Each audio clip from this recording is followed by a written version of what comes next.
ఎందుకంటే నారా లోకేష్ గారి పాదయాత్ర సందర్భంగా కానీ మరి ఎప్పుడైతే మనం ఇక్కడ గెలిపించినటువంటి కుక్క, అది కుక్క విశ్వాసం, కుక్క అనకూడదు, విశ్వాసం, కుక్కకి విశ్వాసం ఉంటుంది. విశ్వాసం ఉందా అతనికి? ఒక విశ్వాసం లేనటువంటి ఏమనాలో మరి తర్వాత అందాం. అతను వెళ్ళిపోయినా నిజాయితీగా నిక్కచ్చిగా నిలబడినటువంటి తెలుగుదేశం పార్టీ కుటుంబ సభ్యులు అందరూ కూడా గన్నవరం నియోజకవర్గంలో శిరసు వంచి పాదాభివందనం చేస్తా ఉన్నా. అందరికీ కూడా చాలా సంతోషం.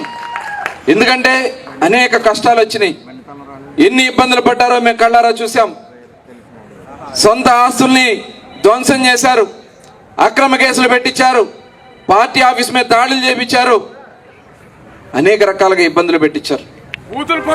మరి ఆ రోజున బొత్స గారిని ఇక్కడ ఇన్ఛార్జిగా పెడితే మీరందరూ కూడా ఆయన సహకరించారు. కానీ దురదృష్టం మరి అనారోగ్యంతో ఆయన చనిపోవడం జరిగింది. అయినా అప్పటి నుంచి మీరు ఎదురు చూస్తూ ఉన్నారు. కష్టాలు వచ్చినా ఎక్కడ కూడా వెనుక తిరిగి చూడాల, వెన్ను చూపించకుండా నడిచినటువంటి నాయకత్వం గన్నవరం నియోజకవర్గంలో ఉంది. కళ్ళు నెత్తికెక్కి మదం ఎక్కి పనికిరాని పిచ్చ భాష అన్నగారి కుటుంబం గురించి మాట్లాడితే రాష్ట్రం మొత్తం కూడా బాధపడింది. చాలా దురదృష్టం. ఎక్కడ కూడా ఎటువంటి పరిస్థితుల్లో కూడా టాలరేట్ చేయరు, ఎవరు కూడా టాలరేట్ చేయరు. కానీ మన నాయకుడు చాలా నిబద్ధతో ఏదైతే మనం చూడకూడదు అనుకున్నామో, ఎందుకంటే నా చిన్నతనం నుంచి తెలుగుదేశం పార్టీ పెట్టిన దగ్గర నుంచి బాబు గారిని నేను పరిశీలన చేస్తూ ఉంటే ఏ రోజు ఆయనలో ఎక్కడా కూడా అధైర్యపడటం కానీ ఆయన మొహంలో ఆందోళన కానీ ఇప్పుడు మనం చూడలే. 2009లో నేను కూడా ఎమ్మెల్యేగా పోటీ చేసి ఓడిపోయినప్పుడు ఎన్నికల రిజల్ట్ వచ్చిన నెక్స్ట్ డేనే మీటింగ్ పెట్టి ఆయన ఎవరో అధైర్యపడద్దు, ధైర్యంగా ఉండండి అని చెప్పి ఆయన మమ్మల్ని అందరూ కూడా ప్రోత్సహించడం జరిగింది. కానీ అలాంటి వ్యక్తిని అసెంబ్లీలో కళ్ళమటి నీళ్లు పెట్టించినటువంటి దుర్మార్గుని ఏం చేయాలని అడుగుతా ఉన్నా. ఏం చేయాలి? తరిమి తరిమి కొడదామా? తరిమి తరిమి ఈ రాష్ట్రం నుంచే కాదు, ఎక్కడ ఈ ప్రపంచంలో ఏ మూల దాక్కునున్నా తీసుకొచ్చి చేయాల్సినటువంటి శాస్తి చేసే విధంగా కార్యక్రమాలు చేద్దాం. దావోస్ వెళ్ళొచ్చి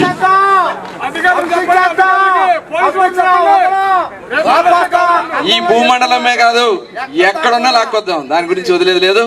తర్వాత మరి లోకేష్ గారి పాదయాత్ర కూడా చాలా పెద్ద ఎత్తున మీరు విజయవంతం చేయటం, అలాగే మొన్న కూడా చెప్తా ఉన్నారు లోకేష్ గారు, గన్నవరం సభ నభుతో నా భవిష్యత్ అనే విధంగా చేసినందుకు కూడా ఆయన గన్నవరం ప్రజలకి మరి ఆయన ధన్యవాదాలు చెప్పడం జరిగింది. మరి అదేవిధంగా బాబు గారు మొన్న అరెస్ట్ అయినప్పుడు, అలాగే ఆయన జైలు నుంచి రిలీజ్ అవుతున్నప్పుడు కానీ అనేక రకాలుగా మీరు కార్యక్రమాలు, బైక్ ర్యాలీ మొన్న చూస్తే ఎక్కడి నుంచి వస్తున్నా తెలియట్లా, తూనికలాగా వచ్చేస్తున్నారు బళ్ళు వేసుకుని. ఇక్కడ యువత అంత ఉత్సాహంగా ఉన్నారు. మరొకసారి వారందరూ కూడా పేరు పేరున ధన్యవాదాలు. వెంకట్రావు గారు కూడా చాలా కష్టపడతా ఉన్నారు. మరి ఎప్పుడు అడిగినా నేను ఏదో గ్రామంలో ఉన్నానని చెప్పి ఫోన్ చేసి చెప్తా ఉన్నారు. కొద్దిగా చిన్న చిన్న ఇబ్బందులు ఉంటాయి, కొద్దిగా సమన్వయ లోపాలు ఉంటాయి, అవన్నీ కూడా చేసుకోవాల్సినటువంటి అవసరం ఉంది. కొద్దిగా చెప్దాం. కాబట్టి ఏదైనా ఉన్నా కూడా పెద్ద మనసుతో మనం ఆయన్ని స్వీకరించుకోవాల్సినటువంటి అవసరం ఉంది, గెలిపించుకోవాల్సినటువంటి అవసరం ఉంది. నిజంగా భవిష్యత్తు గ్యారంటీ కూడా చాలా అద్భుతంగా చేశారు. ఎందుకంటే ఇందాక ఆయన చెప్పినట్లు దాదాపు 160వ స్థానంలో ఉన్నదాన్ని ఇవాళ 40వ స్థానాన్ని తీసుకురావడం అనేది, అంటే 1,00,000 ఇళ్ళు అని చెప్తా ఉన్నారు. కానీ నాకు తెలిసి 1,00,000 ఇళ్ళు ఉండకపోవచ్చు. 1,03,000 వాళ్ళు ఇచ్చినటువంటి అంటే డేటాలో కొన్ని ఒక డోర్ నెంబర్లోనే అది ఇస్తున్నారు. కాబట్టి అయినప్పటికీ కూడా దాదాపు 26,000 ఇల్లు టచ్ చేశాం ఇవాళ. ఎందుకంటే ఉదయం బాబు గారితో మా మీటింగ్ అయింది. ఓట్లు తీసేయాలి, మాకు ఈ 4 ఏళ్ళ నుంచి ఏం పీకుతున్నారు అడగాలి అని. వీళ్ళు ఒక దుర్మార్గమైనటువంటి కార్యక్రమం. తెలుగుదేశం పార్టీకి నమ్ముకుని ప్రజలుంటే ప్రజల ఓట్లని తీసేయాలని తొలగించాలని ప్రయత్నం చేస్తా ఉన్నారు. తెలుగుదేశం పార్టీతో పెట్టుకున్నాడు ఎవడో మిగలడో, ఎవడన్నా మిగిలాడా? మొన్న చూసాం హైదరాబాద్లో ఏం జరిగింది.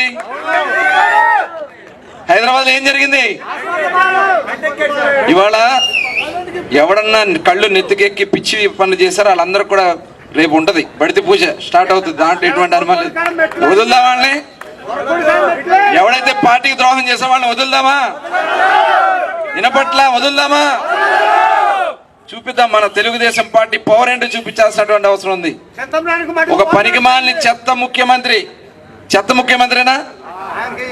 ఉల్లిపాయకి ఏంటది, ఉల్లిపాయకి ఉల్లిగడ్డకి ఆలుగడ్డకి తేడా తెలియనటువంటి వ్యక్తి ముఖ్యమంత్రి. ఒకసారి మనం అందరూ కూడా ఆలోచించాలి. ఎవరన్నా ఇప్పటి వరకు మనం చూసాం, వ్యవసాయానికి సంబంధించి చాలా మంది రైతాంగం ఉన్నారు. గతంలో చాలాసార్లు తుఫాన్లు వచ్చినాయి, వరదలు వచ్చినాయి. ఏ ముఖ్యమంత్రి అయినా ప్రధానమంత్రి అయినా ఫీల్డ్లోకి వచ్చి ఏదైతే చాలాలోకి వచ్చి పంట చూస్తారు. కానీ డయాస్ కట్టుకుని ఇలా కూర్చుని ఈ పైనుంచి విజిట్ చేస్తా ఉన్నాడు. ఏమనాలి ఈ ముఖ్యమంత్రిని? సైకో. చాలా ఉన్నాయి, అన్ని వస్తాయి. మరి అట్లాంటి ముఖ్యమంత్రి ఉండడం మన దౌర్భాగ్యం. అన్ని వర్గాల్ని మోసం చేశారు. యువతని, మహిళని, రైతుని, ఎస్సీలని, ఎస్టీలని, బీసీలని, మైనార్టీలని, అన్ని వర్గాల్ని మోసం చేసినటువంటి ఈ ముఖ్యమంత్రి ఇంకా మనుగడ సాగించడానికి అర్హత లేదు. ఇవాళ ఆల్రెడీ భయం స్టార్ట్ అయింది. కొంతమంది అయితే మిడిల్ డ్రాప్, మా దగ్గర మా సన్నాసి మిడిల్ డ్రాప్, ఇది రన్అట్ అంట. అట్లాగే 11 మందిని మార్చేస్తే వేసేస్తారు ఓట్లు. ఇప్పుడు ఒక నలుగురిని తీసుకెళ్లి ఎస్సీ కాన్స్టిట్యున్సీని తీసుకెళ్లి ఇంకో చోట వేస్తాడు. అక్కడ పనికిరాని చిలకలూరుపేటలో చల్లని కాయని తీసుకొచ్చి గుంటూరులో పెడతాడు. అక్కడ చల్లని ఇక్కడ చెల్లుద్దా? మొక్క కావాలి. మరి అట్లాంటి నాయకులు ఇవాళ పెట్టుకునేది అటు ఇటు చేసి మళ్ళీ గ్యాంబ్లింగ్ చేయాలని చూస్తా ఉన్నాడు. అది చెల్లవు. ఇవాళ తెలుగుదేశం పార్టీ గెలిపించుకోవడానికి ప్రజలు సిద్ధంగా ఉన్నారు. ఆ ఓట్లు వేయించుకోవాల్సినటువంటి బాధ్యత మనం తీసుకోవాలి. ఎందుకంటే ప్రతి ఒక్క ఇంటిని భవిష్యత్ ఇవన్నీ కూడా చూసుకుని దయచేసి ఆ భవిష్యత్ గ్యారంటీ చేస్తే ఎక్కడైతే మైనస్ ఉందో అన్నీ కూడా ఇవాళ కొన్ని కాన్స్టిట్యున్సీలు ఉదయం బాగా చెప్పడం జరిగింది. ఈ భవిష్యత్ గ్యారంటీ చేయకముందు ఎలా ఉంది, భవిష్యత్ గ్యారంటీ చేసిన తర్వాత ఎంత మార్పు ఉందనేది క్లియర్గా పొద్దున ఆయన ఎక్స్ప్లెయిన్ చేయడం జరిగింది. అలా దయచేసి భవిష్యత్ గ్యారంటీ కార్యక్రమాన్ని చేద్దాం. అదేవిధంగా మన యువ నాయకుడు నారా లోకేష్ గారు యువగణం పాదయాత్ర 3000 కిలోమీటర్లు దాటింది.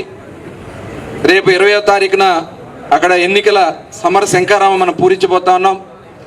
దాంట్లో మరి పవన్ కళ్యాణ్ గారు కూడా రాబోతా ఉన్నారు. ఒక దిశ నిర్దేశిస్తూ రేపు ఎన్నికల్లో చేస్తున్నటువంటి కార్యక్రమాలన్నీ కూడా ఆ సభ ద్వారా మనకు తెలియజేయడం జరుగుతుంది. కాబట్టి రేపు ఎంతమంది వెళ్తారనేది మండలాల వారీగా మీరు కూర్చుని మరి ఇన్ఛార్జ్ గారికి మీరు చెప్పినట్టయితే దానికి తగిన ఎలా వెహికల్స్ సొంతంగా వస్తారా, వెహికల్స్ అయినా ఏర్పాటు చేయాలి అని కూడా వారు చూస్తారు. అక్కడ అకామిడేషన్ కూడా చూడాలి. కొద్దిగా ముందే చెప్తే మళ్ళీ అకామిడేషన్ కూడా చూసుకోవాల్సినటువంటి అవసరం ఉంటుంది. దయచేసి ఈ 2 కార్యక్రమాలు తీసుకెళ్తూ మరి మొన్న ఓటర్ లిస్ట్ వెరిఫికేషన్స్ కూడా జరిగినాయి. ప్రపంచవ్యాప్తంగా బయటకు వచ్చి నినదించినటువంటి నాయకుడు, ఏకైక నాయకుడు కోసం నినదించినటువంటి అది చంద్రబాబు నాయుడు. నిజంగా అది ఒక ప్రపంచ రికార్డ్. అది ఇవాళ అటువంటి నాయకుడు నాయకత్వంలో మనం పనిచేయడం మనందరి యొక్క అదృష్టం. మనందరి ముందున్నది ఒకే ఒక్క గోల్. ఆయన ఒకటే చెప్పారు, తిరిగి మళ్ళీ నేను ముఖ్యమంత్రిగా ఈ అసెంబ్లీలో అడుగు పెడతానని చెప్పినటువంటి చంద్రబాబు నాయుడు గారి శపథాన్ని నిజం చేద్దామా? చంద్రబాబు నాయుడు గారిని ముఖ్యమంత్రి చేసి ఆ పీఠంలో కూర్చోబెడదామా? దానికి సిద్ధమా? వెంకట్రావు గారిని ఈ జిల్లాలోనే అత్యధిక ఓట్ల మెజార్టీతో గెలిపిస్తామని గట్టిగా చెప్పాలి. మీరంతా గెలిపిస్తారా? అహర్నిశలు టైం లేదు, 90 రోజులే ఉంది. మనకి టైం కూడా చాలా తక్కువ ఉంది, 90 రోజులు మాత్రమే ఉంది. దయచేసి అందరం కూడా ప్రతిరోజు ఈ రోజు నుంచి 20వ తారీఖు లోకేష్ గారి ప్రోగ్రామ్ అయిన దగ్గర నుంచి అందరం కూడా ఫీల్డ్లో ఉండాలి. ఫీల్డ్లోనే ఉండి ప్రతి ఒక్కరిని కూడా టచ్ చేసి రేపు పోల్ చేసుకునే వరకు వాడు రకరకాల ఆలోచనలు చేస్తాడు. రకరకాలుగా ఇవాళ వాలంటీర్లు పెట్టో లేకపోతే పోలీసులు పెట్టో అధికారులను ఏదో చేసో మన ఓటు తొలగించో ఏదో రకంగా గెలవాలని అతను ప్రయత్నం చేస్తాడు. కానీ చివరి ఓటు బ్యాలెట్లో పడి సీలేసే వరకు కూడా మనం కష్టపడుతూనే ఉన్నాం. ఓటు లెక్కించి చివరి ఓటు కూడా మెజారిటీలో చూపించుకున్న తర్వాత మాత్రమే బయటకు వద్దాం. అప్పటి వరకు అందరూ కూడా కష్టపడడానికి అందరూ సిద్ధమా? జై తెలుగుదేశం, జై తెలుగుదేశం. వర్ధిల్లాలి చంద్రబాబు గారి నాయకత్వం, వర్ధిల్లాలి నారా లోకేష్ గారి నాయకత్వం, వర్ధిల్లాలి పవన్ కళ్యాణ్ గారి నాయకత్వం. జై తెలుగుదేశం.